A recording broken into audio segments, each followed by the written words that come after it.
3:07. Continúa nuestro programa en la cadena SER, como siempre. Gracias por toda vuestra participación y, en fin, estamos en la encrucijada, ¿no? Siempre en la encrucijada. Hemos mirado a lo profundo del alma humana, a lo demoníaco y a lo luminoso que todos tenemos. Hemos visto cómo científicos que estaban a punto de encontrar algo importante sufrieron un final abrupto. Hemos también comprobado, por desgracia, cómo está el planeta ahora mismo, con acciones incomprensibles, teñidas de una cuestión que tiene que ver con la religión y la fe, que tendría que ser todo lo contrario, aunque no lo ha sido a lo largo de la historia casi nunca. Ahora, quizá como alivio, ¿no? ¿Por qué no miramos hacia las alturas siderales?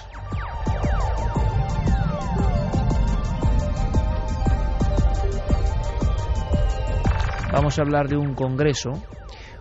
Ha ocurrido con mucha polémica en Estados Unidos. Se habla de extraterrestres, además por parte de personajes que os van a sorprender por su currículum. Y en el fondo, ¿qué queréis que os diga? Después de lo que hemos contado, después de toda esta densidad oscura, al final eso de buscar hermanos cósmicos resulta hasta un alivio.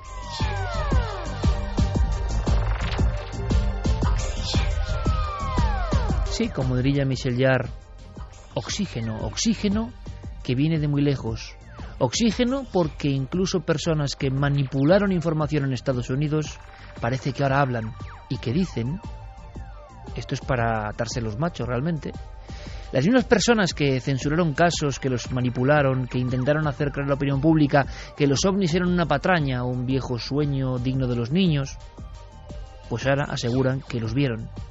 No solo a los aparatos, también a los presuntos tripulantes, y esto es una cosa sensacional. Compañero Diego Marañón, buenas noches. Buenas noches, Iker, ¿qué tal? Congreso polémico, ¿verdad? Un congreso polémico que además podemos decir que es la explosión de algo cuyo germen se remonta algunos años atrás, concretamente a 2 puntos. En 2001, Iker, en el mismo lugar en el que esto ha ocurrido, en el Club Nacional de Prensa de Washington, se produjo un primer encuentro entre un grupo de ufólogos dirigidos por Steven Greer, un personaje del que ya hemos hablado en Milenio 3, relacionado con, por ejemplo, con el Ser de Atacama, tan de actualidad ahora mismo, y con su polémico documental Sirius. Bueno, él es el director de un grupo denominado Proyecto Revelación, que en 2001 ya convocó a los medios de comunicación para hacerles lo que él denominaba importantes revelaciones sobre la realidad del fenómeno OVNI. Luego, en 2011, hace apenas 2 años, este mismo grupo promovió una petición a la población norteamericana que fue trasladada a la administración Obama y que ésta se vio obligada a responder. Recordarás que hubo pues un gran impacto en los titulares, ¿no?, de la prensa, porque el gobierno de Estados Unidos respondía a esa pregunta, respondía sobre las supuestas comunicaciones del gobierno con extraterrestres. La Casa Blanca se vio obligada a decir, bueno, pues que no contaba con ninguna prueba de que existiera vida extraterrestre ni de que estos seres hubieran visitado la Tierra.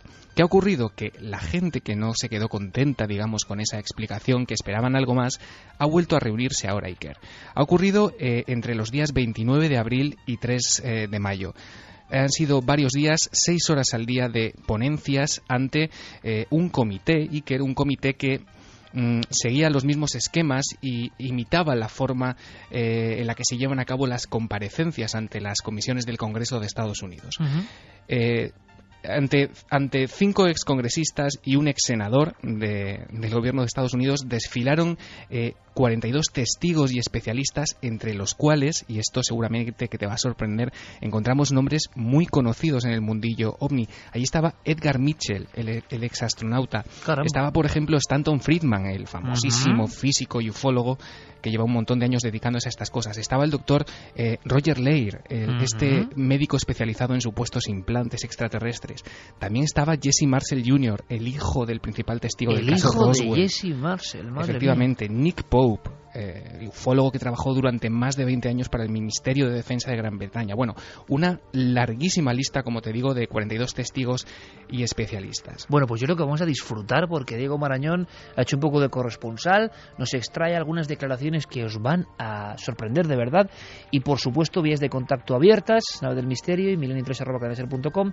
Carmen muy atenta con todos los mensajes. ¿Por qué? Porque hay rotundísimas declaraciones y bueno, vosotros podéis opinar perfectamente. Como digo, a mí me suenan casi alivio, yo luego ya, si queréis, entramos en profundidades, pero alivio después de lo que hemos contado, extraterrestres, y sobre todo, Diego, a mí me parece muy importante, si esto es así, quiero que me lo cuentes, que una de las personas que se convirtió, bueno, como han asegurado que ha pasado en España, algunos ufólogos han dicho, y yo, porque hay que mojarse, personalmente en los casos que he investigado, en alguno de los casos he visto que esto ha pasado, como en España se han manipulado, o más bien se ha obviado información, o se ha eliminado información, o no se ha encontrado información, claro, después de lo que hemos contado los científicos, no se ha encontrado información interesante para sucesos que conocemos muy bien y que han ocurrido en nuestro país con militares implicados. Esto hay que dejarlo claro. Bien, pero claro, por otro lado, lo que pasa en Estados Unidos, como todo lo que pasa en el país de las barras y estrellas, va mucho más allá.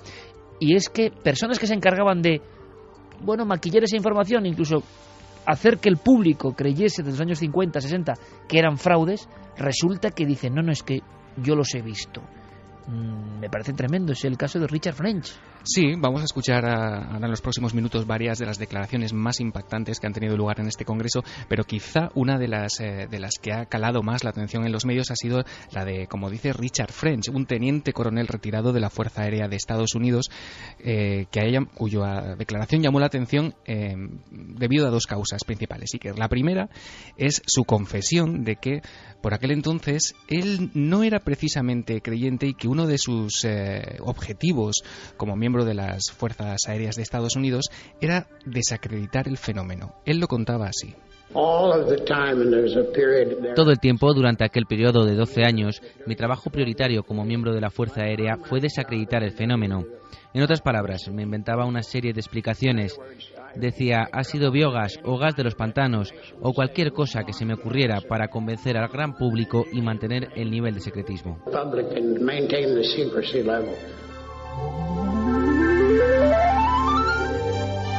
Qué bonito, antes hablando de músicas precisamente con el 40 aniversario de Tubular Bells, yo le decía a Javier Sierra en el pequeño estudio de las músicas, de alguna forma, que nadie me vais a permitir esta nota nostálgica, pasarán años, décadas, nadie para mí ha puesto sonido a lo que debe ser el espacio, como lo hizo en el año 76 un creyente en los ovnis, Jean-Michel Jarre.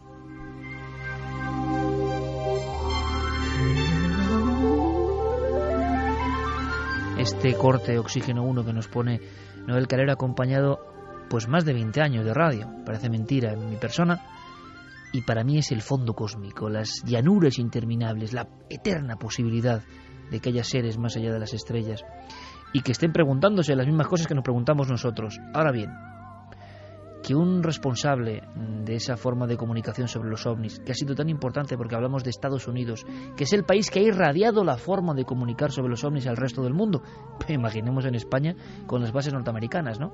Ordeno y mando sobre este tema, gas de los pantanos, luces provocadas por fenómenos naturales, incluso rayos en bola, todo esto que luego se ha adaptado, ¿no?, a diferentes casuísticas en diferentes países. Resulta que por lo menos uno valiente, con redaños, dice, ¿estará en lo cierto? No lo sé, pero es singular lo de este país, ¿no? Va a un congreso y dice, es que yo me encargaba de mentir, Diego, es tremendo, ¿no? Sí, además, este hombre, Richard French, ha confesado que durante aquella época en la que le ocurrió esto que vamos a escuchar, él era uno de los investigadores principales del proyecto Libro Azul. Bueno, mientras él se encontraba colaborando en este proyecto, sus superiores le llamaron un día y le dijeron que tenía que desplazarse a Canadá, a la ciudad de San Juan de Terranova. Allí se encontraría un panorama bastante peculiar e incluso podría ser testigo de la presencia de dos seres. Primero vamos a escuchar al propio coronel retirado de las Fuerzas Aéreas contar qué es lo que se encontró cuando llegó a esta ciudad. Lo que vi entonces fueron dos ovnis, situados uno al lado del otro, pero al principio no pude ver a los seres que aparecieron después. Luego, al cabo de un minuto, tan pronto como alcanzó la superficie, aumentó su velocidad hasta unos 400 kilómetros por hora. Unos 20 minutos después volvió, desaceleró, para luego sumergirse otra vez junto con el otro ovni. Unas 2 horas después, y tras haber estado todo ese tiempo, supongo que reparando el aparato, los dos objetos salieron juntos a unos 170 kilómetros por hora, acelerando de nuevo hasta los 400 kilómetros por hora, hasta que les perdimos de vista y desaparecieron.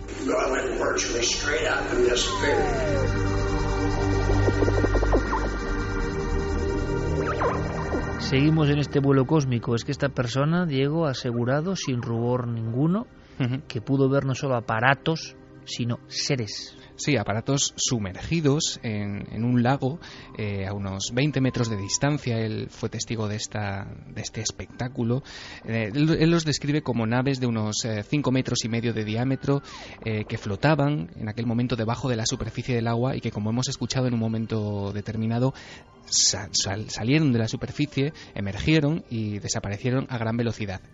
También describió en esa comparecencia Iker a los seres que había allí. Él decía que eran entre 60 y 90 centímetros, de color gris claro, muy delgados, brazos largos con 2 o 3 dedos y la parte superior de la cabeza mucho más amplia que la línea de la mandíbula, sus ojos muy inclinados, sin pupilas. Él se justificaba diciendo: parece que es la típica descripción de las películas, pero es que realmente eran así.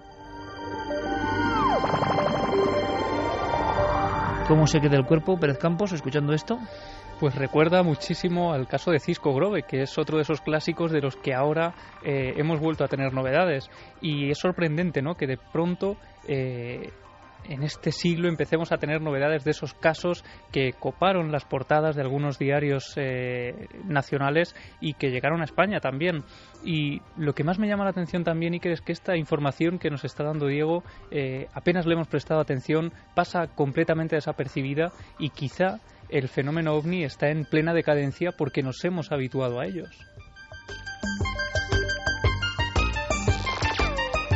Carmen, no sé qué opinarás tú, son declaraciones muy sorprendentes, yo creo que inimaginables en España, creo yo. Y yo no sé también el calado, ¿no?, que vas observando en nuestras redes y en nuestra comunicación, porque cada uno pensará lo que quiera, que si es un grupo de personas que son muy crédulos, que son justo individuos que pertenecían a comisiones y que seguramente en esa comisión habrá otros que sigan siendo escépticos, lo que uno quiera, pero decir que ha visto seres ovnis sumergidos, un tipo que se encargaba de censurar la información o cambiarla, bueno, ojalá tuviésemos ejemplos así en España, ¿no? Bueno, son arrepentidos, ¿no? Sí, oye, qué buena definición, sí señor. Arrepentidos del fenómeno ovni, ¿no? Cumplían también unas órdenes, que era el negar todo lo que estaba ocurriendo en los cielos.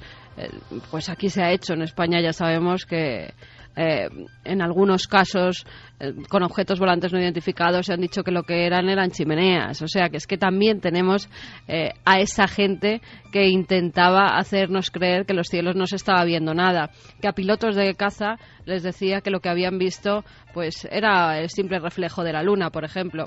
No se lo cree nadie y muchos de esos puede que algún día se arrepientan de esas informaciones falsas que emitieron. Bueno, oye, esperemos que cunda el ejemplo. Sí, qué buen libro, no sé, lo he visto, ¿no? Como aquel de Pérez Mateos, importante en los 70, Los confinados. He visto la típica edición de Plaza y Janes antigua, lo digo así como lo siento. Qué gran libro sería ese, ¿no? Los arrepentidos. Pues nada, ponte a ello.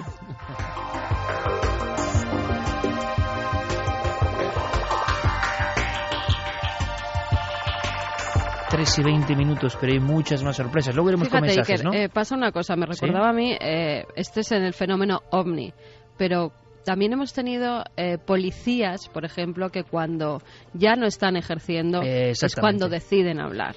Como nuestro amigo Negri y tantos otros, exactamente, ¿no? Ya no hay presión del puede cargo. Que también eso pase en España. Parece que se va abriendo un poco. Antes era imposible que contaran que unos policías casi sacan la pistola ante un fenómeno paranormal. Hoy en día ya se puede contar. Bueno, estamos aquí desde luego, ponemos el micrófono a cualquier arrepentido que haya estado en nuestro país porque... En fin, si hablásemos de lo que algunos sabemos, es decir, es evidente que ha ocurrido, ¿no? Pero sigamos con este congreso polémico, porque se mezcla de todo, imagino, ¿no? Pero nos interesa la declaración para que vosotros penséis libremente. Esto ha pasado en Estados Unidos, como apuntaba muy finamente Javier Pérez Campos, y qué poca atención, ¿no? Quizá porque no interesa. Más protagonistas, más, de alguna forma... rueda de prensa que vamos a examinar, Diego. Sí, fíjate, uno de los que arrancaron en más aplausos del público, que se ganaron a la audiencia porque, bueno, realmente ves los vídeos de sus intervenciones y tiene un don de gente impresionante, es el señor Mike Gravel, que es un ex senador demócrata. Él fue senador por Alaska entre 1969 y 1981. Fíjate de qué cargo estamos hablando, que incluso este hombre fue candidato a la presidencia de Estados Unidos en 2006. Madre mía. Él ponía honestamente en duda algunas de las afirmaciones que estaba escuchando, por lo increíble que le parecían, pero reconocía sentirse bastante preocupado e impactado por lo que allí se estaba diciendo. Lo escuchamos. Es el colmo de la arrogancia humana pensar que somos los únicos seres con conciencia en las galaxias. Eso es arrogancia humana en su peor sentido. Lo que me inquieta es, después de haber escuchado los testimonios de ustedes cuatro y de haber leído los informes que han preparado para esta audiencia, es la cuestión del secretismo en sí mismo. ¿Por qué es necesario este secretismo? Y les hago esta pregunta a todos ustedes. ¿Qué amenazas creen que existe para la seguridad nacional? ¿Qué acecha esa seguridad?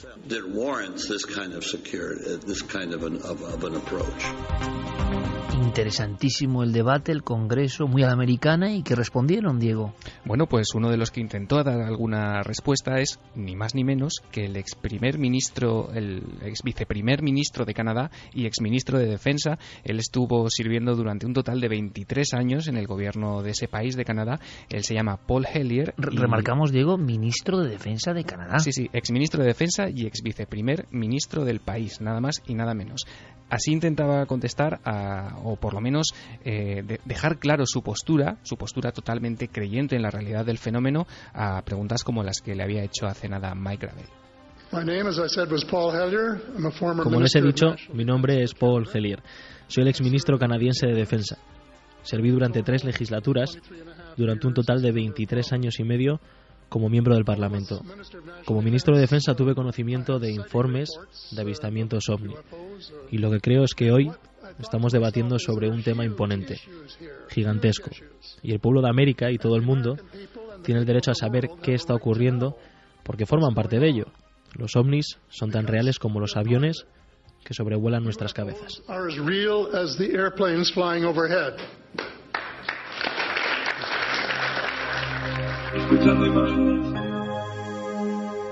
De verdad, de alguna forma, qué envidia sana, ¿no? Aquí cuando tuvimos un debate similar o cuando han ocurrido acontecimientos donde las autoridades han intervenido, ha acabado eso como el Rosario de la Aurora, ¿no? Las famosas conferencias del 92 en el Escorial, donde de alguna manera se pone sobre la mesa que los ovnis van a dejar de ser secretos. Pero luego, bueno, ya contaremos esa parte de la historia, si no lo hemos contado ya, ¿no? La larga y extraña historia de los ovnis, el ejército y las autoridades españolas. Qué envidia, pues por la claridad y el intercambio de ideas, sean más delirantes, menos, más conspiranoicas, más oscurantistas. Último protagonista, Diego. Bueno, pues el último protagonista y el que pone de alguna manera el colofón o la conclusión a todas las intervenciones que acabamos de escuchar va a ser Robert Wood. Este hombre es exdirector adjunto de la compañía McDonnell Douglas y actualmente se dedica a investigar el fenómeno OVNI a lo largo y ancho de Estados Unidos. Él tenía serias dudas, incluso morales, de cómo estaba la situación actual y qué es lo que había ocurrido o por qué causas nos encontrábamos ahora mismo, por ejemplo, en el Club Nacional de Prensa de Washington debatiendo sobre estos asuntos. Y él lo expresaba así. La conclusión a la que hemos llegado es increíblemente salvaje. Creo que nuestros gobernantes han salido victoriosos en su labor de mantener en secreto el mayor evento de la humanidad, mientras gastaban de forma encubierta cuantiosas sumas de dinero en crear recursos marginales ocultos y en detener el avance de la tecnología. Hasta que podamos cuantificar la amenaza alienígena, ¿cómo podemos saber si eso ha estado bien o no? Esperemos, quizás con la ayuda de alguna raza extraterrestre y pacífica, que se haya hecho lo correcto. Creo que el pueblo americano se merece saber la verdad. Hemos pagado por ella.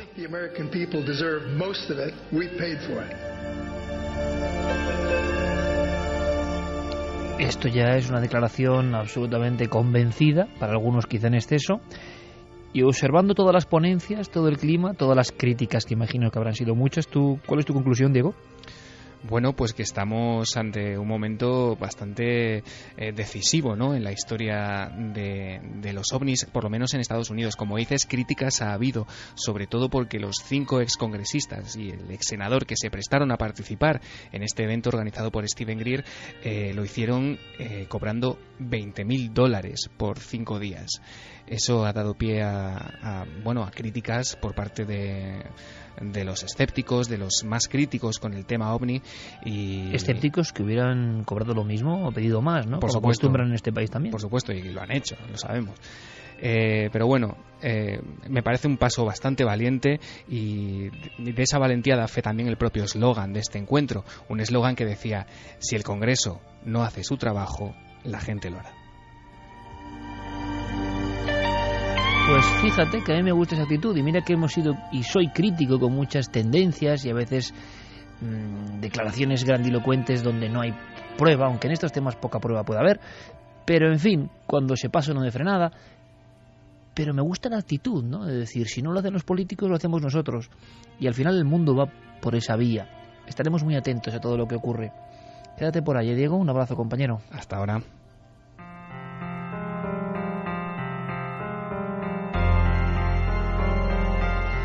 Nos metemos ya en territorios un poco más tenebrosos. Tenemos la historia de un hotel donde quizá sea mejor no pernoctar. Antes, ¿algún mensaje a destacar, Carmen, sobre lo que hemos escuchado? Sobre ese extrañísimo congreso por la apertura de la presencia extraterrestre. Bueno, aquí por 20.000 yo creo que muchos de los arrepentidos cantaban, ¿eh? Tal y como está la cosa. Sí, lo que pasa es que se mueve mucho Parné, que diría aquel, ¿no? Dentro de Steven Greer y sus grupos. Cosa que no me parece mal, porque, ojo, qué personaje. Sea lo que piensa, ojo, y se pase, como digo, en sus cuestiones en ocasiones parece evidente, pero ese entusiasmo, no sé, yo debo tener una mente igual muy liberal para esto, o es así, ese hombre hecho a sí mismo y que dice, me da igual, lo hago yo, lo construyo yo, a mí eso me encanta. Y Greer, creo que en eso es un adelantado, porque el documental, recordamos, amigos, lo hizo gracias a la participación de las personas que querían, es decir, con el crowdfunding, es decir, aportando pues el señuelo monetario que uno quiera, uno contribuye a que se haga ese documental a través de la red. No hace falta una compañía, no hace falta el permiso de nadie. En el fondo es trabajar de alguna manera en libertad y para quienes tú consideras. Uno canta su cantar a quien quiere, y entonces esto me parece interesante. ¿Podrá llegar a algún lugar o no? Pero es muy interesante. ¿Le parecerá lo mismo a nuestro público? Pues mira, Guillermo Arangüena dice, como decía JJ Benítez, tengo muy claro que los ovnis son astronaves no humanas. Diferentes civilizaciones nos visitan desde siempre. Hasta en la Biblia hay ovnis. El carro de fuego de Elías, el ejemplo más claro. Ezequiel vio una nave, un carro volador, decía, ¿no? Exactamente. Rubén Sánchez García, en el cielo pasan cosas raritas. Yo vi un ovni hace 13 años en Tenerife Sur.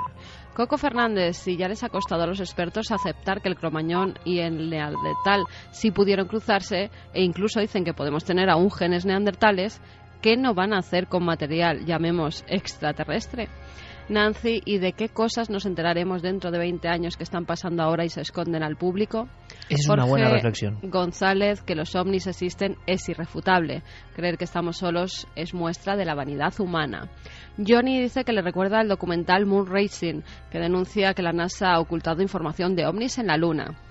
Bubú, aunque nunca se sabe, quizás sigan con su trabajo de desinformación haciendo estas declaraciones. ¿Arrepentidos? Silian, las fuerzas aéreas siempre han ocultado información sobre sucesos extraños asociados a fenómenos paranormales. Y Daniel Polinario dice, creo que sí, se sabe más sobre estos seres, lo que pasa que hay algo que no interesa que se sepa. ¿Qué será?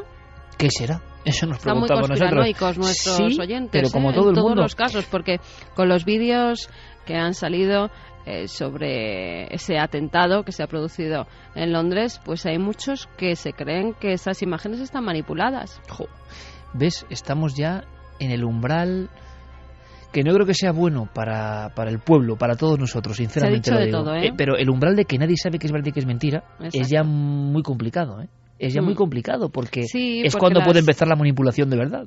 En las imágenes es verdad que desde algunas tomas no se ve la sangre que tenía que haber debajo del cadáver. Bueno, hay muchas cosas que para nuestros oyentes no casan en esos vídeos. ¿Dónde empieza la verdad? Pues se sabe poco de esa franja que divide esta historia entre la realidad y la ficción.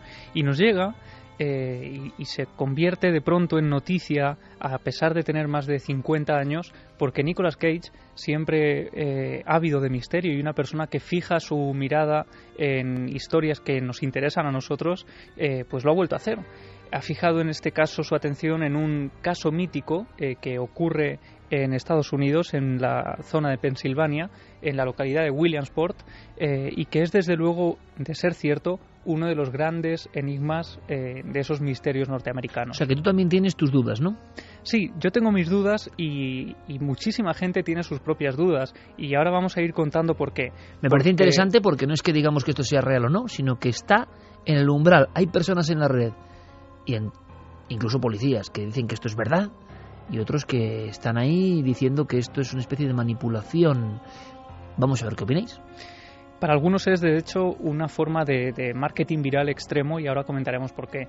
Pero, desde luego, hay también agentes de policía de la localidad interesadísimos en todo este asunto.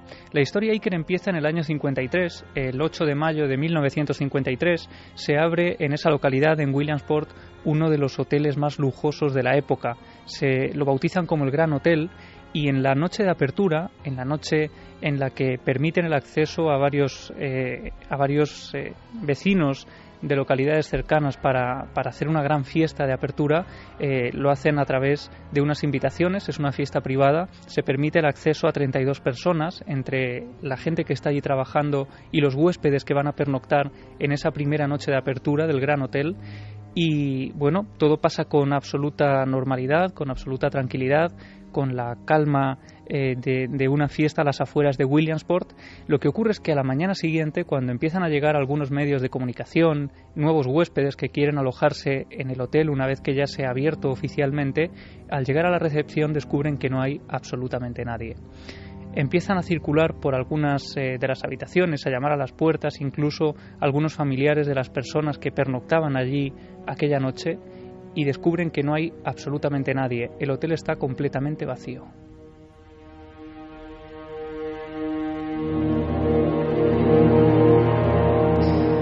Empiezan a llegar las autoridades, empiezan a registrar las habitaciones, allí no hay nadie, parece que todo el mundo se ha esfumado, 32 personas desaparecen en el interior de ese hotel, empiezan a buscar por los alrededores y no descubren absolutamente nada, y durante años ese caso sigue abierto, se sigue haciendo una búsqueda intensiva de las 32 personas que pasaron allí la primera noche de inauguración del Gran Hotel y no aparecen en ningún momento. De hecho, a día de hoy esas 32 personas seguirían completamente desaparecidas.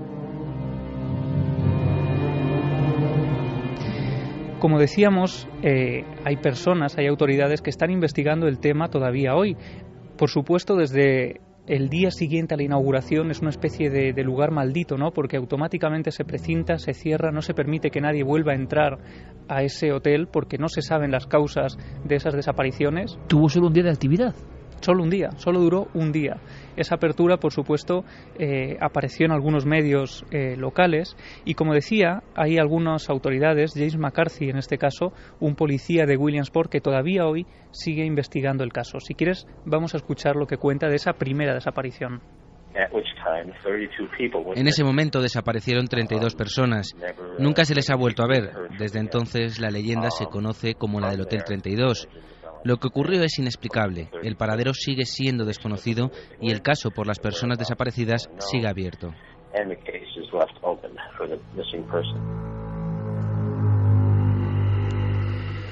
El edificio permaneció durante largos años abandonado, concretamente 40 años, hasta que un vecino de Williamsport, Timothy Miller, que había escuchado la leyenda una y otra vez porque los padres se la contaban a los hijos para asustarles con ese edificio abandonado a las afueras de ese pequeño pueblo, pues este hombre, Timothy Miller, decide reabrir el hotel para convertirlo en una especie de escenario de lo paranormal. Y de hecho aparecen recortes del Williamsport Sun-Gazette, 13 de noviembre de 1992, el titular dice: "El viejo hotel será convertido en una atracción de turismo paranormal".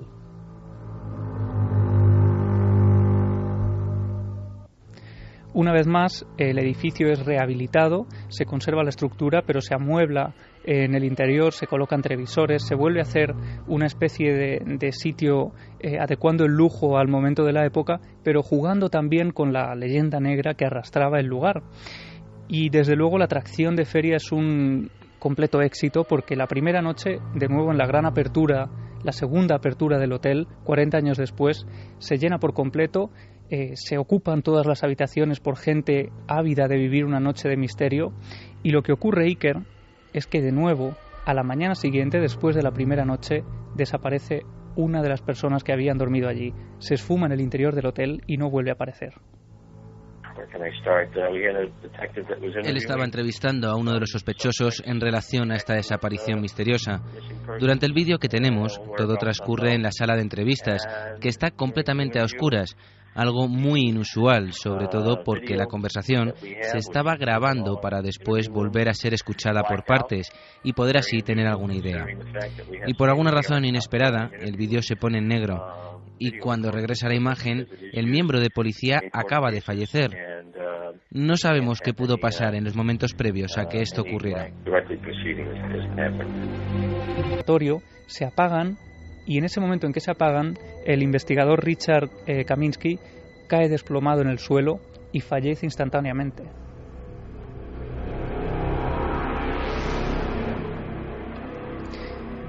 Y como si fuera fruto de una maldición, a los pocos meses de esa nueva muerte y de esa nueva desaparición, porque el caso sigue abierto, según nos contaba James McCarthy, o según él hacía público, según esas investigaciones que él está llevando a cabo. Pues solo unos meses después, el lugar, ese hotel a las afueras de Williamsport, sufre un extraño incendio, nadie sabe muy bien originado por qué, y solo quedan unas cenizas que recuerdan a los vecinos toda la tragedia que allí ha tenido lugar. Tenemos unos investigadores excelentes del estado de Pensilvania que trabajaron junto a la Oficina Local de Investigación de Incendios y una vez más el resultado fue inconcluso. Eso es lo que decía el informe. Decía que no podía determinarse la causa del origen del fuego, lo que es muy poco habitual.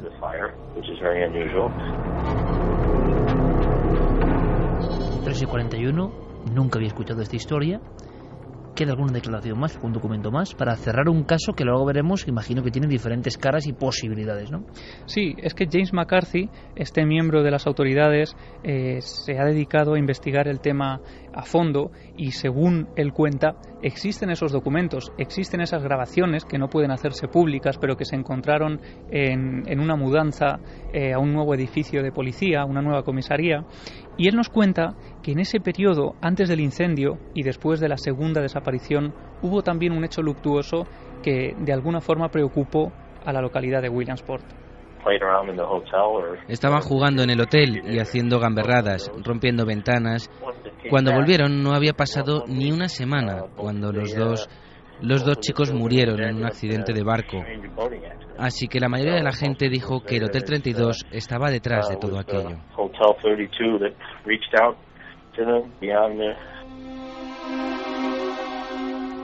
Y ahora imagino que las personas que cuentan que esto es una realidad, por eso interesa a Nicolas Cage, y otros imagino que hablan de generar ya, y esto empieza a ponerse de moda y también es complicado, una especie de caldo de cultivo pues para llamar la atención sobre esta historia antes de que se filme incluso.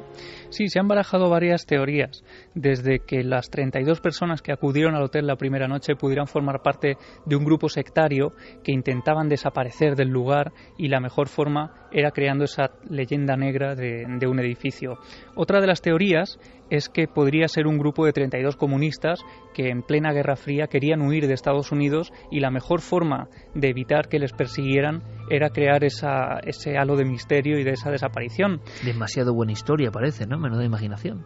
Claro, y existe una tercera teoría que es que se trata de una especie de hoax, ¿no? Como se dice, una leyenda urbana que de alguna forma ha ido creciendo y ha ido aumentando pues por internet y por las páginas web. Lo que ocurre es que Nicolas Cage estaba pues convencido de que era una historia real hasta el punto de que ¿Él está convencido o participa en la leyenda urbana? Es la pregunta, ¿no? Claro, porque cuando Nicolas Cage se interesa por un tema, aparentemente podría ser que tuviera esa base real, ¿no? Lo que pasa es que en algunos sitios se está teorizando con que detrás de toda esta película hay un importantísimo equipo de marketing que llevaría meses e incluso años trabajando en esta tarea de marketing antes incluso de anunciar que se iba a empezar a rodar la película. Incluso como está pasando, que igual se desgasta esto también. Si se empieza a hacer esto y se acaba desgastando, peligroso.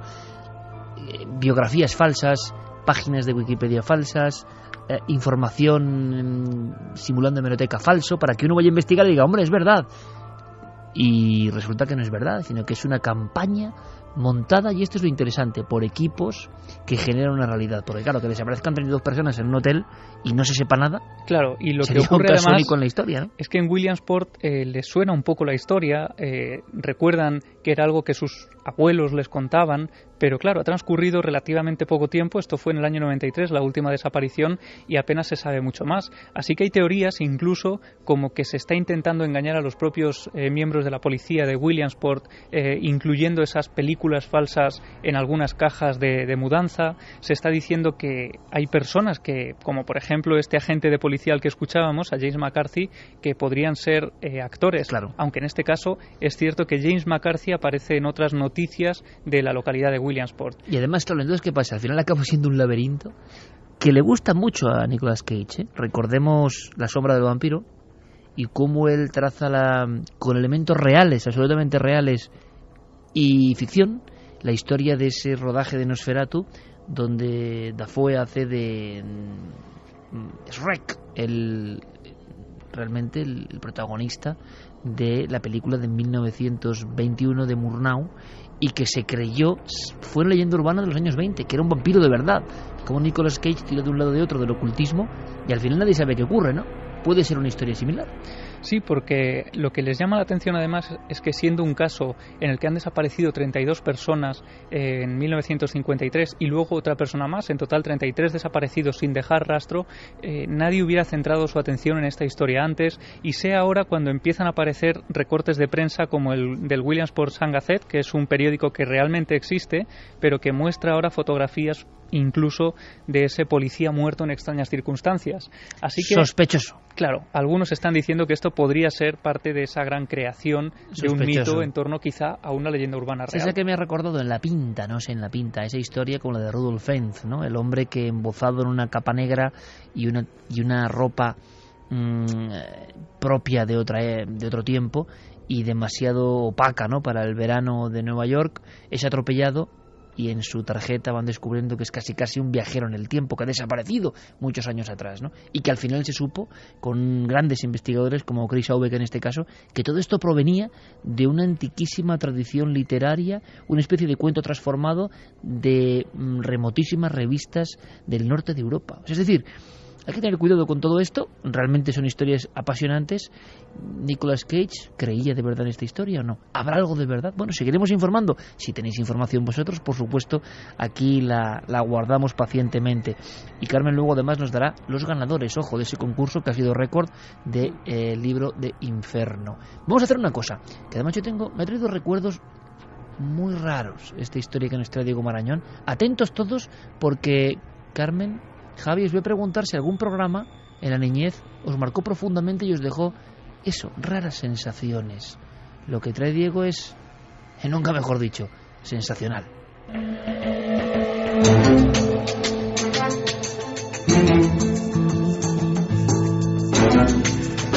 Luego tengo yo aquí una sorpresa musical que le he pedido a Fermín, y a lo mejor le ponen los pelos de punta a más de uno. Si es de mi quinta, del 73, igual sí. Luego lo comentamos, porque hablamos, Diego, de televisión y cómo programas que parecen infantiles se cuelan en nuestro cerebro y en nuestra alma de una forma demasiado tremebunda. Antes teníamos una historia por resolver con un porcentaje, una encuesta concreta. Carmen, no sé si tienes los datos por ahí.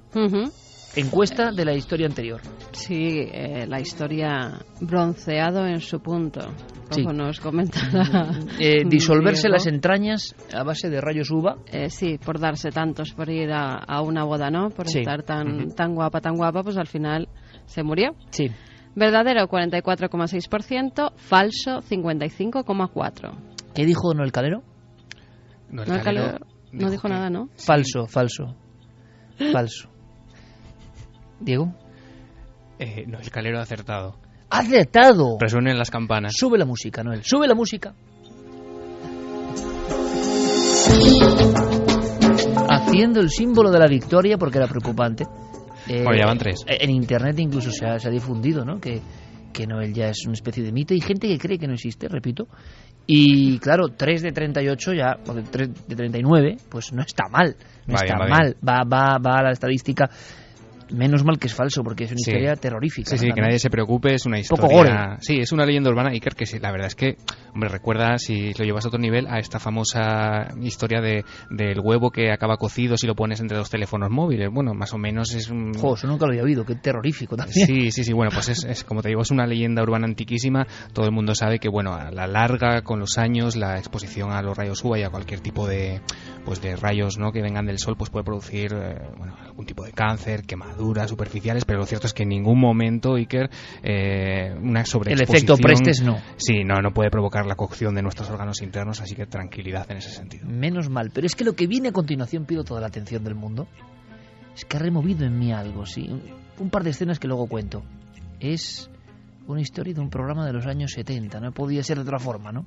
Sí, es un programa curioso, Iker, y además se hizo popular no en los años 70, como verás ahora, sino mucho más cerca en el tiempo. Yo no sé si tú tienes algún programa de televisión que recuerdes y que tenga esa capacidad, ¿no?, de que te haya marcado. Sí, luego lo voy a contar después de tu historia, porque bien. Terrorífico. Bueno, pues horrible. Horrible no, porque eran grandes profesionales, pero a mí me marcó. Vale, ahora me lo cuentas. Uno de esos programas en Estados Unidos se llamó Candle Cove, es decir, la ensenada de la vela o algo así. Se supone que era un show de marionetas que, según cuentan, se emitió en Estados Unidos a principio de la década de los 70. Marionetas chungas, ¿no? Marionetas extrañas, como de poca calidad, y que nadie acababa de recordar exactamente de qué iba la historia. Alguna gente empezó a preguntar por ello en internet, en foros, y a partir de ahí la historia fue tomando algunos datos de aquí, otros datos de allá, y bueno, unas décadas después, como te digo, sin quererlo, los fans del programa consiguieron recordar algunas características. Por ejemplo, tenemos el corte de una de aquellas personas que recordaba algunos vagos datos. Pero una cosa antes de escuchar el corte. Sí. Fermín Agustí, oyendo el corte, me decía, atención a la sintonía. Terrible sintonía de voces infantiles. Cuando las voces infantiles intentan ser amigas y dan una sensación que es todo lo contrario.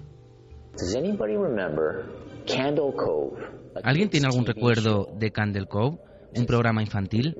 Se emitió, creo, entre 1971 y 1972. Recuerdo que era un programa sobre un grupo de piratas y había una niña pequeña que imaginaba que jugaba con todos estos piratas.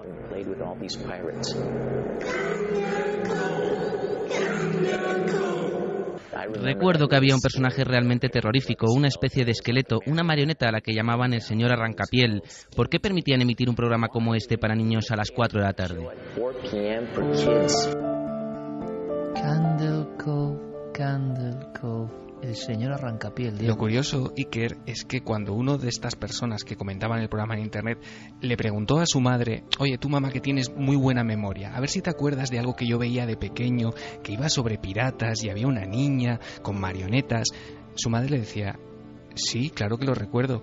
Y desde entonces creo que tienes mucha imaginación, porque cuando tú a mí de pequeñito me decías que estabas viendo ese programa en la televisión, lo único que se veía en la tele era estática. O sea, que no se veía nada, que no se veía nada, solamente lo veían al parecer los niños en un canal del que nunca más se volvió a saber. Un canal que emitía directamente al cerebro de alguna forma, ¿no? Y muchos niños tenían esa especie de fantasía. Madre mía, Candle Cove. Bueno, seguiremos la investigación. ¿Será verdad o no? A ver si me recordáis, si hacemos la prueba con Noel, pero cuando esté la gráfica, ¿vale? La semana que viene, viendo las respuestas, pues Noel sobre ellas, que recuerde bien la historia. Ah, mira, esto es un nuevo giro de tuerca. Te gusta, ¿no? Otra vuelta de tuerca. Dando la clasificación o los votos con los datos empíricos sobre la mesa, pues luego ya nuestro oráculo a ver qué dice, porque ya va acertando y entonces ya no sé. Yo tenía una sorpresa, Diego. A ver. Años 80 principios. Una imagen para mí espantosa. Una especie de títeres que según cómo se mire dan miedo. Un ser cabezudo, verde. 2 niños en una cueva hablando como en un idioma que parece extraterrestre, que da mucho miedo. Y estaban contando, yo no lo supe hasta mucho tiempo después, la historia mítica, rara, de los niños de Banjos, ¿os acordáis? En un pueblo español, supuestamente Banjos, toda una investigación. Niños verdes. Exacto, que en el fondo viene de la Inglaterra medieval. Vienen de otro planeta y aparecen en una cueva y son niños verdes y el pueblo intenta darles comida, una niña muere, o sea, un drama tremendo. ¿Qué hacía eso para los niños con títeres? Aquel programa, yo mando un abrazo, porque era un programa raro, extraño, un programa que seguro que el guión estaba encuadernado en una extraña piel. Se llamaba Planeta Imaginario. Qué bueno. Y Isao Tomita ponía la música y los niños no sabíamos si estremecernos o aplaudir. La sintonía un tanto psicodélica y bizarra de Isao Tomita, ¿verdad, Diego? Tú lo sabes bien. Se llama Caen los copos de nieve. Exactamente. Pues daba paso a historias de títeres, de personas que se hacían pequeñas y los títeres se hacían grandes y monstruosos, extraños personajes y paisajes, algo muy psicodélico y extraño. Por lo menos yo lo recuerdo así, Planeta Imaginario, y sobre todo la escena de los niños de Banjos, que claro, eran niños extraterrestres, niños de otro mundo. Por favor, si alguien recuerda Planeta Imaginario, nos lo tiene que decir, y quizá hemos evocado la nostalgia, o provocado, quién sabe, simplemente con la música, cierto escalofrío. Yo me acuerdo de la cabecera, Iker. ¿Te acuerdas? Era como, sí, Planeta Imaginario. Me acuerdo de una tuerca que sobrevolaba el universo. Sí. Curioso. Yo creo que tuvo varias versiones, habría que documentarse más, Sí. pero fue un programa impactante. Yo no sé si Carmen, igual no me ha dado tiempo, ¿no? Pero alguien recuerda el Planeta Imaginario. Tiene que ser ya un poco carca como yo. Por aquí Fermín Agustí y Javier Pérez Campos no saben ni de qué hablo. Pero yo estoy seguro que el Planeta Imaginario y su guión en extraña piel nos metió códigos en el cerebro de alguna forma, No, era una visión demasiado rara del universo. Mira qué música. Vamos a ir quitándolo, ¿no? Vamos a ir quitándolo porque estamos invocando algo raro. Carmen, ¿recuerda a nuestro público Planeta Imaginario o no? Pues mira, Luis de la Torre sí que lo recuerda. Decía que en España tuvimos el Planeta Imaginario, un programa oscuro y psicodélico. Pero eso lo he dicho genial antes, e inquietante. ¿ves? Sí, antes. Antes de yo adelantarme, ¿él ha dicho eso? Sí. ¿Cómo lo he definido? Pues lo he definido como oscuro y psicodélico, aunque genial e inquietante. No hay que añadir nada más. Bueno, sí, hay que añadir algo más, que quedamos pendientes con el Créalo o no.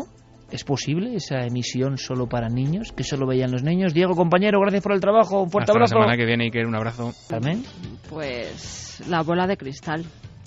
Sí, hombre, pero la bola de cristal tenía cosas buenas, ¿no? Era un poco rara también, pero tenía cosas buenas, ¿no? Esto Hombre, era como una bola de cristal mucho más bizarra.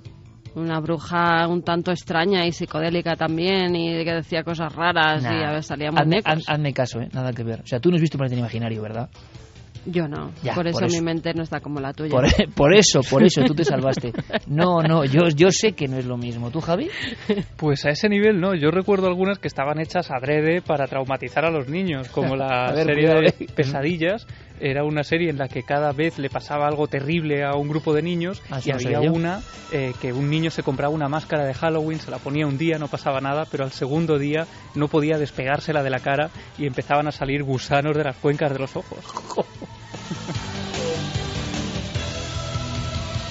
Pero hay una cosa peor en el terror, que es cuando no se quiere dar terror. Que tengo que dar los ganadores. Venga, vamos allá. Venga, que os enrolláis. Vamos con los ganadores de Inferno. La pregunta era ¿cuál es el objeto más preciado para Robert Landon? La pluma que le regaló su abuelo, el reloj de Mickey Mouse o su jersey de la Universidad de Harvard.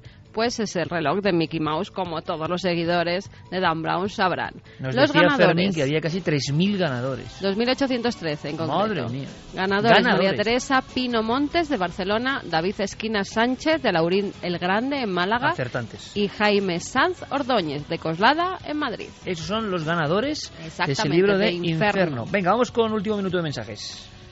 Vamos con mensajes. Pues mira, tengo muchos cumpleañeros. Mario Leonardo, que ha sido su cumpleaños. Pues nada, qué felicidades. Claro, Álvaro Daniel, también, que solo faltaría finalizar el día con el equipo de Milenio 3 y que le felicitemos. Y pues con la sintonía felicitado del queda. Planeta Imaginario. Qué mejor regalo, ¿no? También Javi, al que le llaman Neciete, que es uno de los fans de todo lo que hacemos. Con lo cual, quedan felicitados estos tres amigos que estaban comentando en las vías de comunicación que tenemos en el programa, bueno, pues que habían pasado un buen día y que finalizarlo con Milenio 3 y una felicitación ya sería lo más. Pues ahí queda. Claro que sí, pues nosotros encantadísimos, vieron a todas las noticias. Noel, como siempre, muchísimas gracias, compañero. Fermín, gracias. Javi, hasta mañana en Cuarto Milenio. Hasta mañana, Iker. Carmen, hasta mañana en Cuarto Milenio. Chao. Mañana muchísimas cosas, y lo dicho, hemos recibido, son sincronicidades, casualidades libros, discos, autoeditados, un montón de cosas y cartas preciosas, de lo que significa Milenio para vosotros, mucho más allá del misterio, y la verdad es que también para nosotros. Mira, no es mi cumpleaños, pero es un premio llegar a la radio y encontrar frases tan bonitas y tan llenas de ánimo y de fe milenaria un poco, ¿no?, que hace mucha falta hoy en día. Que paséis, claro que sí, una feliz semana. Escuchad, porque esto que pone en el calero es AO, el último neandertal, la película, la historia, en Francia, del último niño de su especie, los neandertales. Cuando lo escucho a veces me pregunto cómo cantarían realmente, si es que cantaban. ¿Hablaban? ¿Qué sentimientos tenían? ¿Soñaban? Esos niños solitarios que muchas veces han aparecido en lugares sin nombre, lugares que han sido bautizados precisamente por el hallazgo de un esqueleto, un pequeño trozo de cráneo, una mano. Esas cosas espúreas, esas cosas escarbadas por los arqueólogos, de repente han dado casi nominación a todo un entorno donde casi nadie pasaba antes. Y eso ha ocurrido en toda Europa. Pero veréis, ninguna historia quizá tan extraña y tan oscura, y yo creo que tan triste como la de Orce. Esta misma semana, Orce era noticia, y yo os voy a contar por qué. Un diente de leche. Algo tan aparentemente insignificante que cambiaría la historia. Una pequeña pieza de un niño o una niña entre 8 y 10 años. Y una vez más uno piensa, yendo más allá del objeto, ¿cómo sería aquel niño o aquella niña? ¿Qué pensó? ¿Por qué encontró la muerte en ese sitio? ¿Cuál fue su último pensamiento? ¿Tenía frío? ¿Tenía hambre? ¿Era feliz? ¿Le atacó alguna fiera? Eran hombres y mujeres que en esas capas del tiempo, en España por ejemplo, se les veían con impresionantes felinos.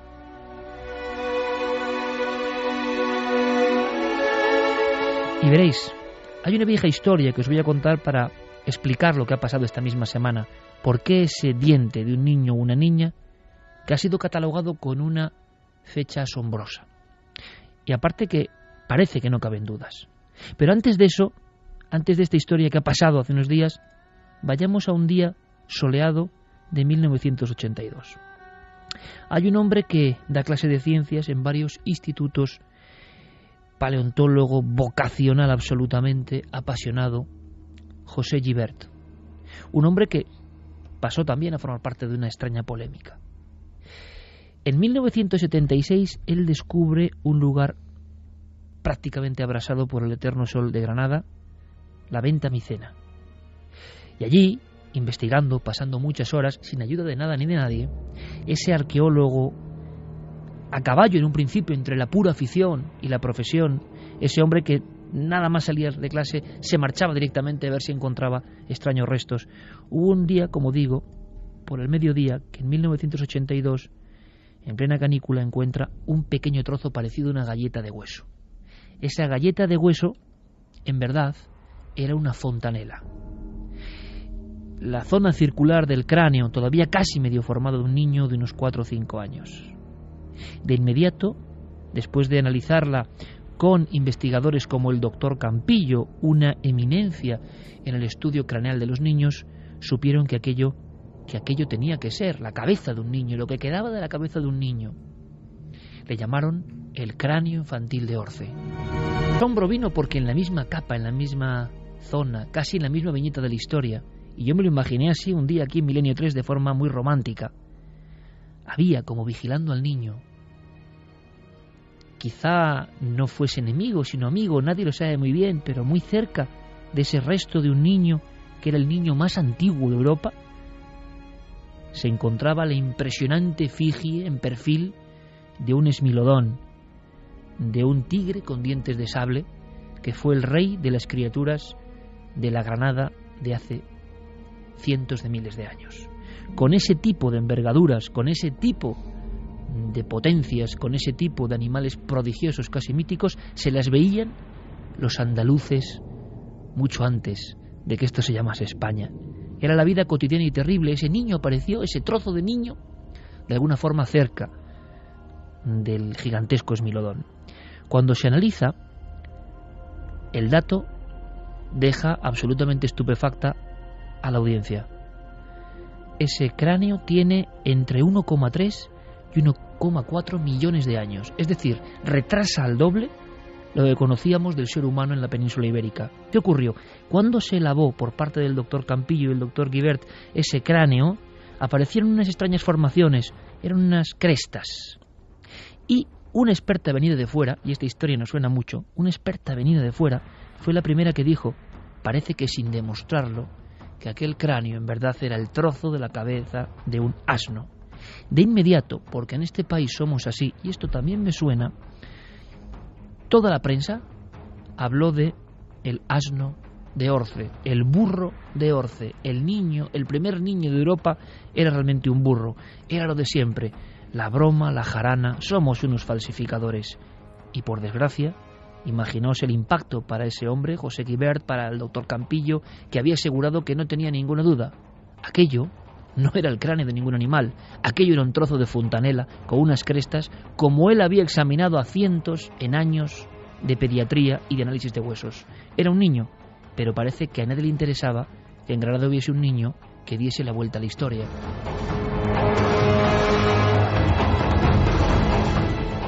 Tan es así que toda la prensa y muchos especialistas hicieron caso a los especialistas, valga la redundancia, ingleses, los que dijeron que aquello era el cráneo de un animal, que España seguía en las catacumbas de la investigación, de alguna forma, que era un trágico error. Durante muchos años, José Guibert mantuvo, junto con el doctor Campillo, que aquello efectivamente era un cráneo. Es más, el doctor Campillo, Domingo Campillo, convencido de lo que estaba ocurriendo, hizo un libro, El cráneo infantil de Orce, porque no sabemos nada de ese niño, ni de su cultura, ni de quiénes eran, por qué convivían ahí con los felinos de alguna forma. Bueno, hemos hablado con él. Él ya hace muchos años habló con Milenio 3. Y es muy bonito ver cómo un especialista en cráneo infantil, de alguna forma, sigue manteniéndose en sus 13. Ahora estas palabras tienen un especial valor. Le escuchamos. El cráneo de Orce se encontró a finales, en diciembre de 1982. El doctor Guibert lo examinó y pensó que podía ser humano. Y a mí me lo enseñaron en la primavera de 1983, cuando todavía tenía la cara interna con concreciones. Por la morfología yo dije que era el cráneo de un niño de unos 5 años. Y la verdad es que de ese diagnóstico lo he mantenido porque creo que es así. Y hay un factor que no se tiene en cuenta, sobre todo las personas que no están muy habituadas, que es la variabilidad. Y las famosas crestas tienen presencia en un número muy elevado de individuos del endocráneo, de individuos humanos, actuales y anteriores. O sea que y la curvatura del cráneo es imposible que pertenezca a un caballo. Bien, entonces, ¿qué pasó? ¿Qué ocurrió? Que estaba demasiado profundo, que estaba en una capa imposible, que había que reescribir la historia.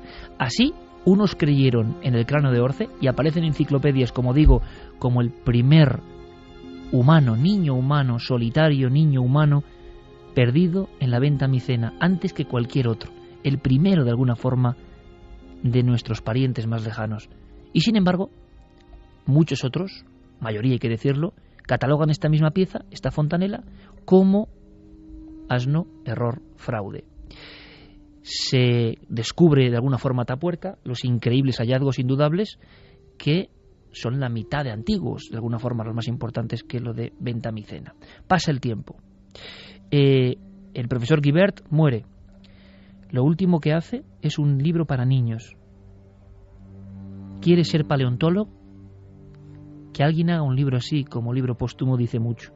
Cuando muere su familia, después de incinerarle, como si fuese un viejo rito de los antiguos pobladores de la Venta Micena, esparmo en torno a la fontanela. Qué curioso, que apenas Venta Micena. ¿Qué pasó en Orce? Ya nadie puede discutir que eso que parecía herejía puede ser una verdad. Niños, hace casi 1,5 millones de años, convivían con las bestias, soñaban, miraban a las estrellas, cazaban, amaban. La increíble historia, no mucho más allá, simplemente en ese pequeño lugar de Granada. Le preguntábamos, por supuesto, al doctor Domènech Campillo, hay que imaginarlo, bata blanca, examinando el extraño cráneo y diciéndole sin dudar a José Guibert, sudoroso, que se lo trae: no tengas dudas, he visto cientos como este, es el cráneo de un niño. Imaginamos a José Guibert casi sin creerlo, pero es que parece que tiene 1,5 millones de años. ¿Qué dice ahora Domènec Campillo? Casi le dábamos nosotros, nuestro compañero Fermín Agustí, la noticia de que en ese yacimiento, en ese entorno, un diente de la misma edad imposible. Esto nos contestaba. Ahora que han encontrado un diente, lo raro es que no salieran más piezas de homínido si se excavara, pero es que en Orce interrumpieron las excavaciones y ahora han empezado, y ahora dicen que han encontrado piezas de huesos fracturados de cráneo, ¿no? Las diáfisis o huesos largos, que es típico, o sea que, bueno, pues si se han encontrado huesos, pues es que había humanos, y se han encontrado también piedras trabajadas, como se hacen los homínidos antiguos, pues lo normal es que aparezcan restos humanos. Conclusión rápida y sencilla, agradeciéndole al doctor Campillo su disposición como hace ya 6 o 7 años, cuando hablábamos de Orce como gran misterio. La primera, que ahí tuvo que pasar algo asombroso y que habrá que descubrirlo. La segunda, que no tenemos ni idea de nuestro propio pasado, y conforme más cercano es, peor. Y hay una tercera, sí, que somos un país sin remedio. La portada del Papus, por ejemplo, fue un burro diciendo el hombre de Orce es este, y haciéndolo hazme reír, porque esa revista con esa portada tuvo una difusión internacional. Los propios arqueólogos se reían. Vaya broma. Igual ahora alguno se está arrepintiendo, porque allí había, efectivamente, como decía Guibert, aunque su trozo de cráneo incluso no fuese verdadero, como él dijo y creyó hasta el final, hasta que se convirtió en ceniza, allí, en su sepulcro, había seres anteriores a cualquier otro en Europa, y no se equivocaba. Nunca antes habías estado tan cerca de lo desconocido. Milenio 3. Cadena SER.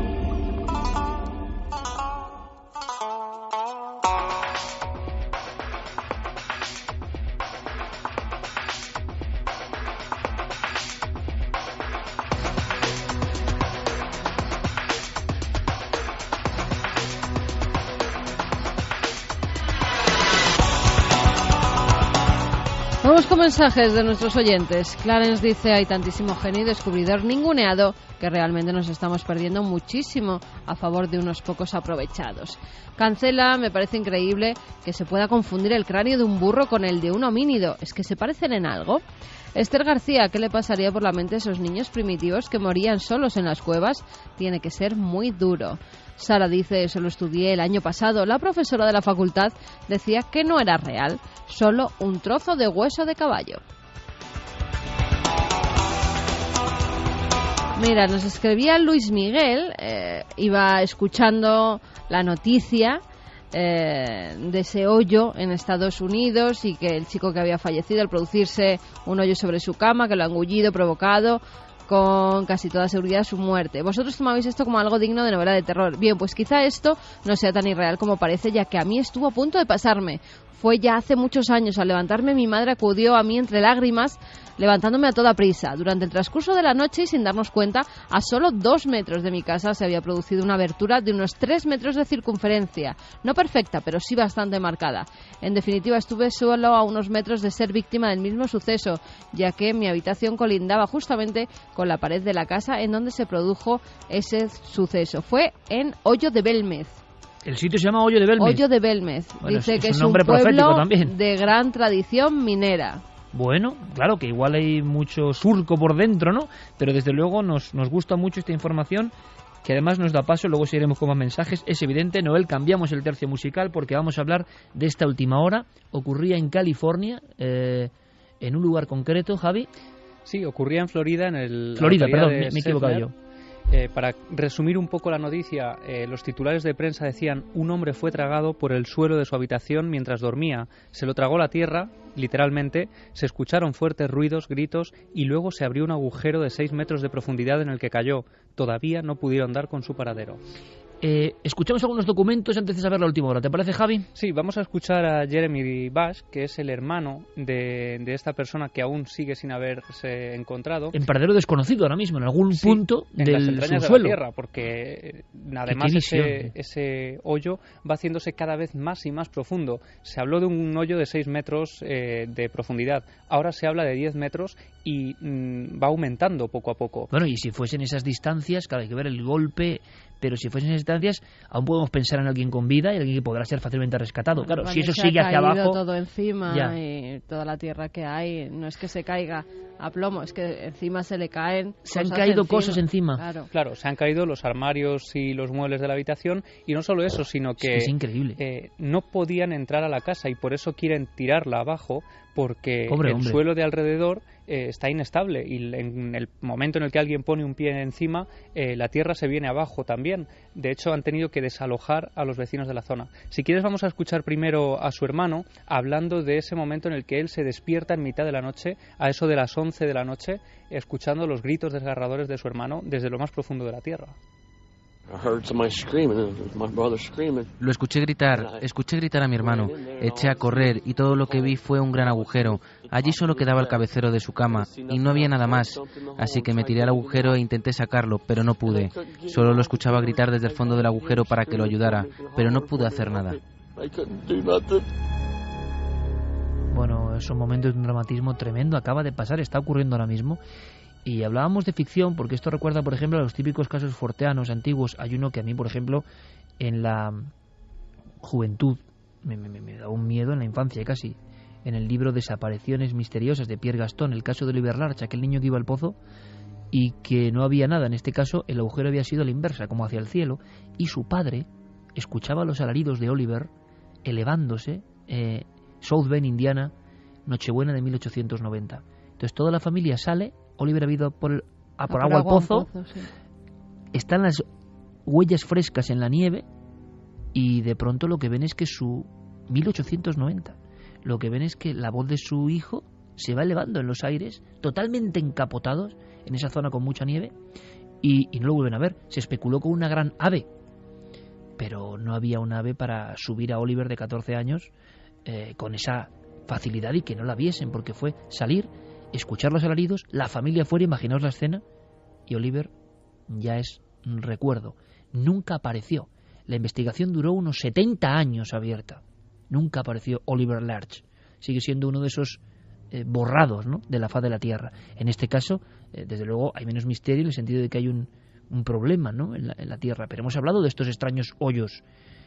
Claro, el hermano también le ha oído gritar. Yo creo que eso le va a acompañar de por vida, por desgracia, ¿no? Sí, es una de las escenas que él describe como más terribles y también, como en el caso que tú cuentas, ¿no?, esa incertidumbre de no saber qué está ocurriendo y también la impotencia de no poder ayudar y no poder hacer nada, porque en el momento en el que todo esto ocurre y se llama a los servicios de emergencia, inmediatamente son desalojados de la casa, todos los vecinos de alrededor son sacados también casi por la fuerza de sus hogares en medio de la noche y tienen que permanecer en la calle, que tampoco se entiende muy bien, ¿no? Si esto ha ocurrido en el interior del hogar, puede ocurrir también en la calle. Y sin embargo, la calzada está llena de gente que está expectante, sin cruzar esas barreras policiales, mirando a esa gente, a esos técnicos que están entrando, metiendo máquinas de todo tipo para intentar ayudar, y de repente Ron Rogers, que es el jefe de bomberos del condado de donde ha ocurrido todo esto, dice que ellos no pueden hacer absolutamente nada hasta que se sepa que es seguro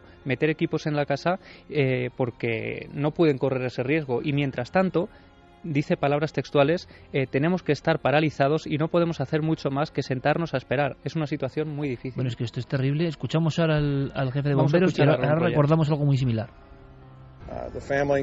La familia al completo estaba en la casa. Escucharon lo que describen como un gran estruendo que provenía del dormitorio de la parte trasera de la casa.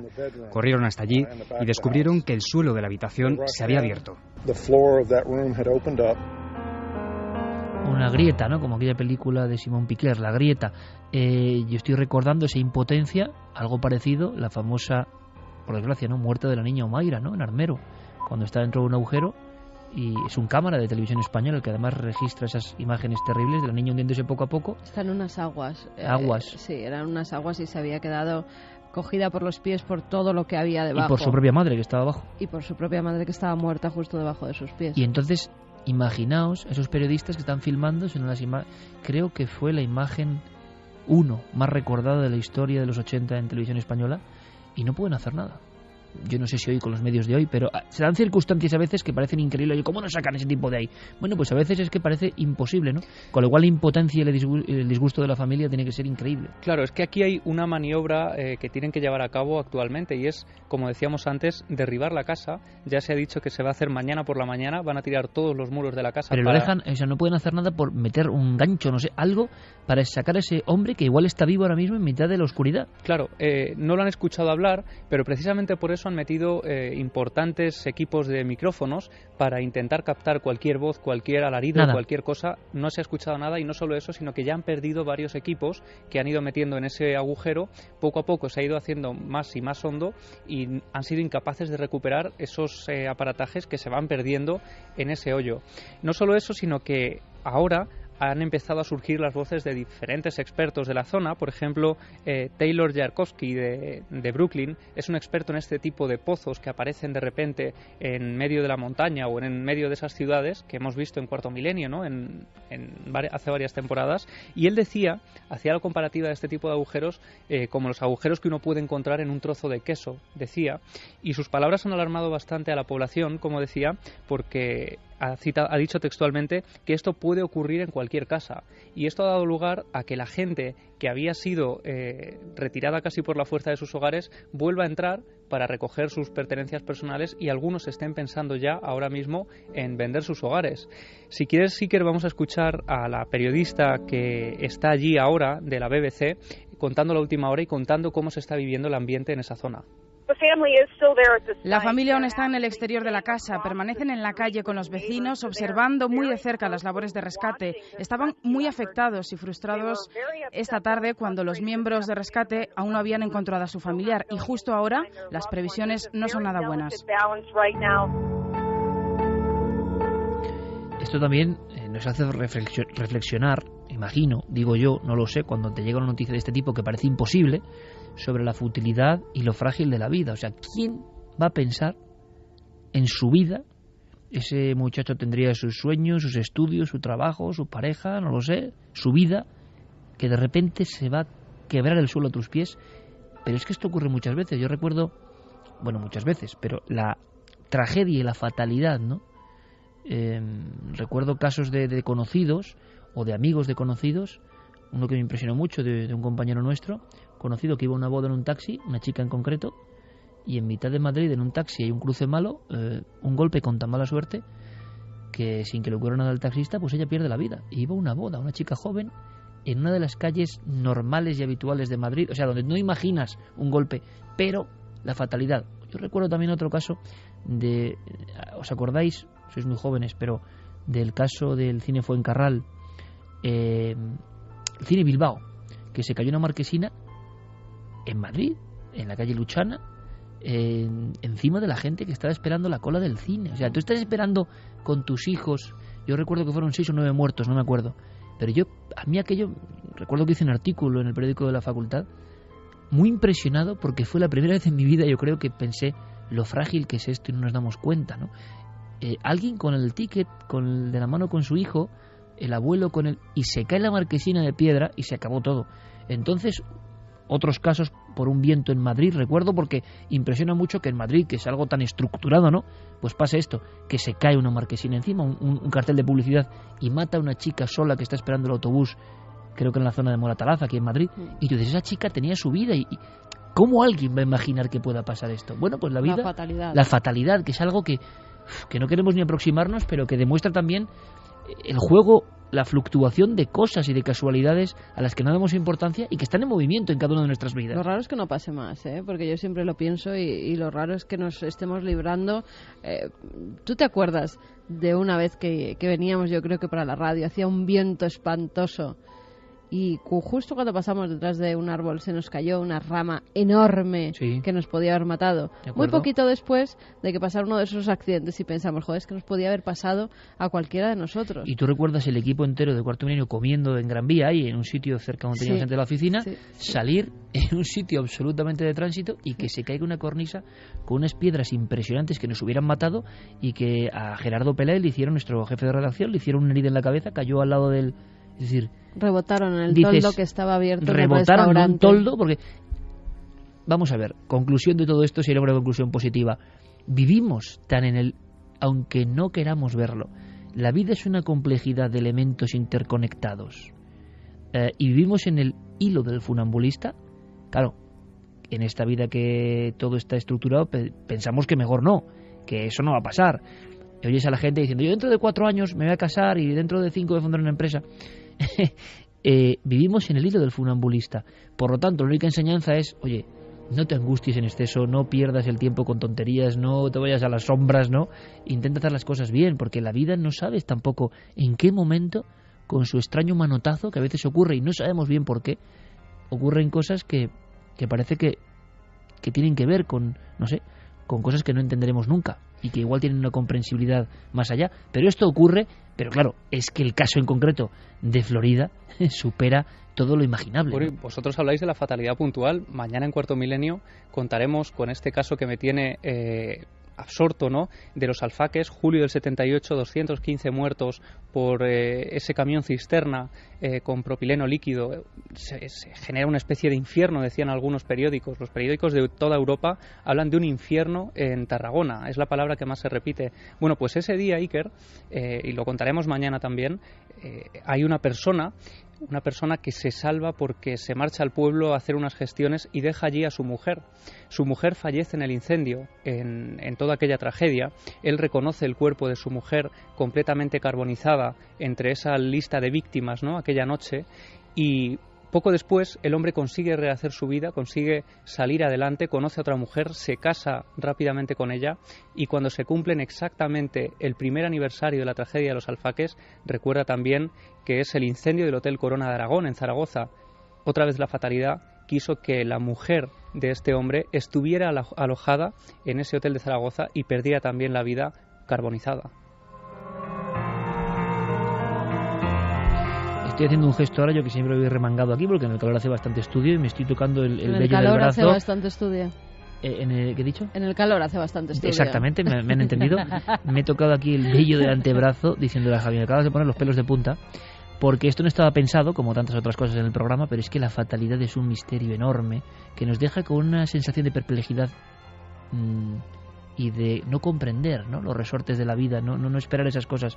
Mañana en Cuarto Milenio, y lo digo porque Javi da el paso y de verdad que es interesante, en la prensa, mañana si queréis saber más, es un tema duro, en la prensa se habló de que en ese infierno en el camping hubo un niño milagro, en mitad de la lengua de fuego, como si fuese una criatura mítica que carbonizó todo.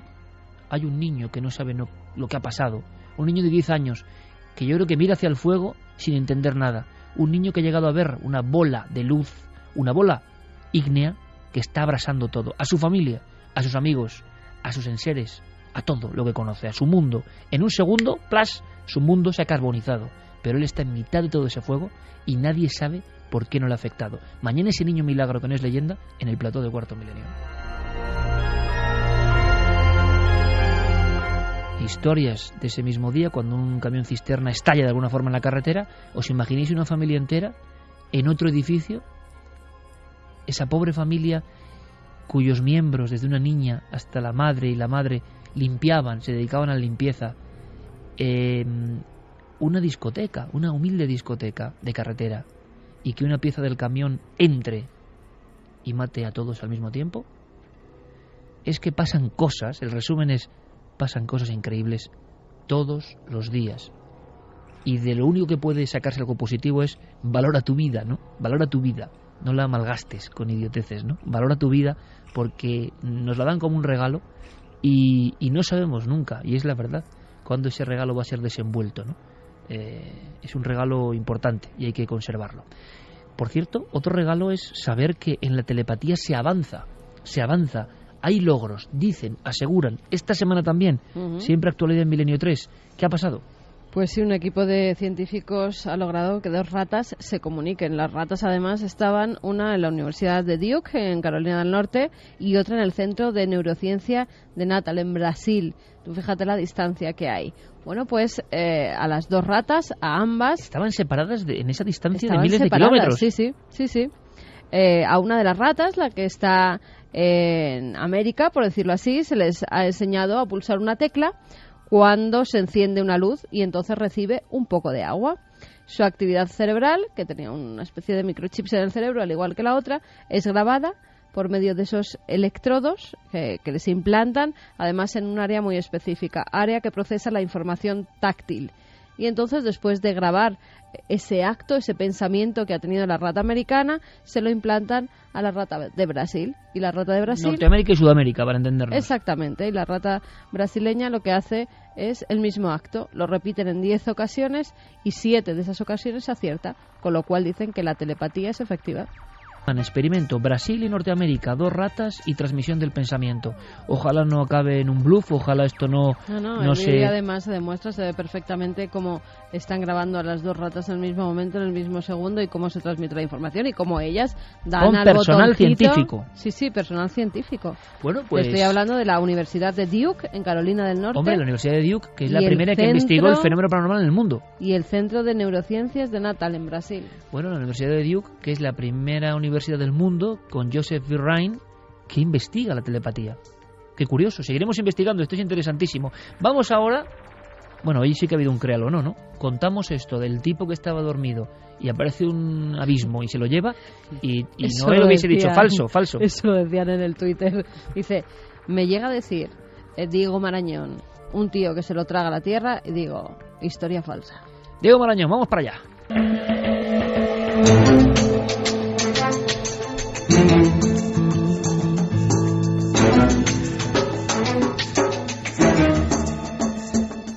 Compañero San Vicente de la Barquera, conexión telepática, buenas noches. ¿Qué tal, Iker? Buenas noches. ¿Me recibes? Te recibo perfectamente. Teníamos una solución rápida. Resumimos la historia de la semana pasada. Sí, la historia de la semana pasada era uno de esos clásicos que traemos de vez en cuando a la sección, un clásico de las leyendas urbanas, que es la historia de ese buzo, de ese submarinista que aparece enredado en las ramas de los restos de un incendio forestal. Lógicamente, la explicación es que ha llegado ahí a través de un hidroavión que, a la hora de cargar líquido en el mar, se ha llevado por delante la vida de este pobre hombre y lo ha dejado ahí colgado. Iker, yo te comentaba que había una película española del año 89 que se llamaba El Puente de Varsovia. Si quieres, escuchamos un trocito que tiene que ver con esto, porque esa película en el año 89 fue la que de alguna manera disparó esta leyenda urbana en nuestro país. Cadáver de un hombre. Edad, unos 45 años. Posición, decúbito prono. En mi abdomen inferior se observa una herida contusa de unos 20 centímetros con evisceración de masa intestinal. Causa de la muerte, lesiones compatibles con traumatismo cráneoencefálico y shock traumático. Mecanismo de la muerte compatible con precipitación desde una altura indeterminada.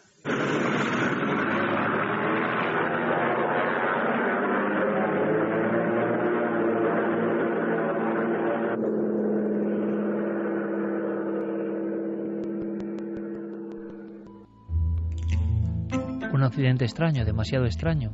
Un accidente, una autopsia. ¿Qué piensa nuestro público, Carmen, del submarinista caído de los cielos en maniobra de rescate? Que es falso, por poquito, 56,8%, y verdadero 43,2%. 43,2 verdadero, 58 falso. Pero lo más importante que a mí se me olvida siempre, ¿qué dijo nuestro oráculo a la inversa? Que era verdadero, ¿no, Noel? Dice que no se acuerda. ¿Tú te acuerdas, Diego, lo que dijo Noel? Yo es que siempre... Yo creo que dijo que era verdadero porque yo dije también que era verdadero. Y por eso me acuerdo que Noel y yo coincidimos. Nos pueden sacar dudas los oyentes, pero creo que dijo verdadero. ¿Acertó? Me temo que esta vez ha fallado. La historia es falsa. ¿Cómo que esta vez? Bueno, ya. ¿Cómo que esta vez? Yo es que le quería echar un cable. No, o sea, vamos a ver. Yo sabía que de hecho, o sea, es el oráculo, o sea, infalible. Y hoy vamos a volver a estar en la prueba, claro, porque este es el misterio de Milenio 3. Pobrecito. La historia de Iker es falsa y estuvo dando vueltas durante más de una década en nuestro país, hasta que en el año 2000, hace ya 13 años, los investigadores Antonio Ortiz y Josep Sampere se dirigieron a Licona, concretamente al portavoz del Cuerpo de Bomberos, Enric Pallés, que explicó en un libro ya clásico en este país, Leyendas Urbanas en España, que los hidroaviones de Icona se valen de un enjambre de tubos y de una rejilla por donde no cabe nada más grande que un puño humano para llenar sus depósitos, por lo que es absolutamente imposible hablar de este tipo de y que lo hemos visto muchas veces, Diego, en las imágenes, por desgracia, tan habituales de incendios en España, como esa especie de colmena va soltando agua. Pero me quieres decir que la leyenda en sí nace en España. No es que nazca en España. La leyenda apareció por primera vez en Francia y de ahí se hizo, el director Pere Portabella fue el que la escuchó en Francia y el que la incorporó a esa película, El Puente de Varsovia, en una de esesas imágenes. Es una película Iker extrañísima que yo te recomiendo porque es desde luego una rara avis en la historia del cine español, y digamos que todas las historias que ocurrían en esa película confluían en una trama que tenía que ver con este buzo que aparecía en la rama de este árbol. Esa imagen se hizo muy popular en España, llamó mucho la atención y a partir de ahí fue cuando se desató esta especie de leyenda urbana y se extendió por toda España. Yo juraría haber visto una fotografía del buzo colgando de las ramas. Sí, pero igual puede ser uno de esos periódicos que leíamos todos en la universidad por Noticias la mañana. Del Mundo. Claro. Estaba a punto de decirlo porque creo que sí. Claro, es que dices, esa fotografía Noticias del Mundo. Solo puede estar en esa especie de caso bizarro que existía. Por cierto, que están en internet todos. Sí. Diego, tenemos que hacer, hablando de películas, que hay algún hallazgo así de última hora, hay que hacer un día un repaso, aunque sea de forma especial y fuera del créalo o no, aunque algunas historias son para créalo o no, de ese cine maldito o cine prohibido o cine absolutamente ocultista español, ¿te parece? Vamos, es un tema que se presta totalmente a esta sección y al propio Milenio. Y mucho director maldito, ¿verdad? Que igual hizo solo una película, dejó ahí su legado, es casi inencontrable. Algunas de ellas lo hemos comprobado, ¿verdad? Maldito, son inencontrables por internet incluso, por mucho que uno rastree. Maldito, y esta noche que hemos hablado de Orce y de Marcelino Sáenz Autuola, quizá también bastante incomprendidos, muchos de ellos. Sí, señor. Y ya que hemos hablado de cine y los Oscars y la CIA de fondo y demás, también hablas de una película, otro clásico, ¿no? En tu Créelo o no de esta semana. Pues sí, porque Milenio 3 y en esta misma sección ya hemos hablado de algunas películas malditas. Apareció por aquí El Cuervo. Bueno, a lo largo de Milenio 3 han sido pues clásicos, ¿no? Historias como la del Exorcista, La Profecía, Poltergeist, películas que de alguna manera arrastran un halo de desgracias, de accidentes, de incluso muertes, algunas de ellas, de maldiciones en general, ¿no? Pero se dice, Iker, que hay una película de la que muy poca gente ha oído hablar, que las supera a todas ellas en maldición, digamos, en el poder de la maldición que arrastra. Una película que conlleva, dicen, que el 70% del equipo técnico y artístico que estuvo involucrado en ella enfermó de cáncer. Te estoy hablando del 70%, que se dice pronto, de todo el equipo de la película. ¿Pero de cuántas personas estamos hablando, más o menos? Aproximadamente unas 220 personas. ¿220 personas muertas después de hacer esa película? No. 220 personas involucradas en la película y de ellas el 70%, alrededor de 150 más o menos, enfermas de cáncer. Y esa cifra incluye los que murieron de la enfermedad, los que actualmente siguen enfermos y los que, dicen, tratados a tiempo, se curaron. Pero el 70% de ese equipo enfermó de cáncer. Bueno, que es una estadística imposible, vamos. Bueno, es una incidencia que es más de 4 veces superior a la de la población de Norteamérica. Hicieron esa película y a raíz de ese momento la maldición, de alguna forma. Sí, y además, no solo eso, sino que el productor de la película, Iker cuentan, entregó, asustado, ¿no?, por estas consecuencias que tuvo el rodaje de esta película, entregó $12 millones a sus abogados para que recuperaran los negativos y todas las copias de esta película. A partir de entonces, él mismo se encargó de censurarla, de que no pudiera ser visualizada prácticamente por nadie más que él mismo, y se dice que este productor, Iker, pasó los últimos años de su vida recluido, solo, en una gigantesca mansión, y que cuando lo encontraron muerto, solo, el rollo que estaba colocado en su proyector privado era precisamente el de esta película. Wow, vaya historión, vaya escena, tremenda. Directamente, que hablábamos de que el Vaticano, esta noche hemos descubierto que el Vaticano está en una loma, evidentemente con oráculo etrusco debajo. con lugar mágico y hermético y ocultista. Así que preguntamos al oráculo, ¿no? Esta es una especie de semiesfera. No, pero apuntad, apuntad. Sí, por supuesto. Esta es... sí, parece un poco la columna, te iba a decir, de San Pedro, ¿no? Pero tiene una imagen así de esfera, con todo el respeto, de semiesfera, y al fondo está el gran oráculo, ¿no? Hay que colgar una foto de Noel en los mandos, por las redes sociales, para que la gente ya se vaya identificando, ¿no?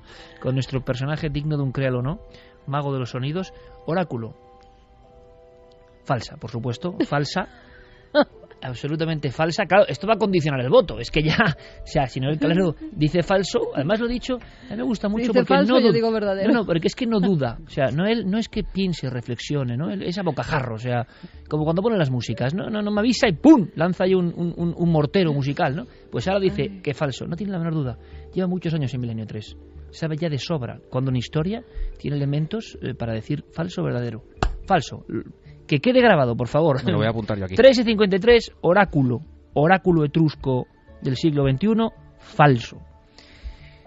Lo resolveremos en 7 días, Diego. Por supuesto. La historia del agujero, por cierto, digna de esta sección, por desgracia, porque hay una vida humana en medio, pero que se demuestra que los hechos forteanos de alguna forma siguen ocurriendo, ¿eh? Pues con todo el respeto, porque ha muerto una persona, te digo que si lo llevo a pillar, desde luego que es materia de esta sección. Un abrazo, compañero. Las mil y una formas de morir que no extrañas, que no te lo crees, sí. y son tremendas. Buena semana, Diego. Gracias. Venga, chao.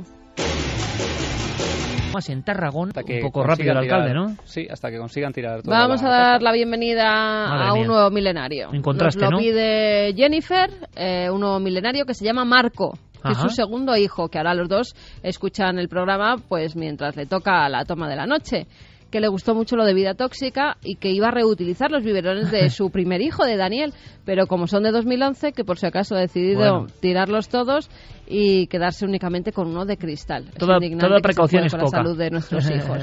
Pues sí, la verdad es que sí.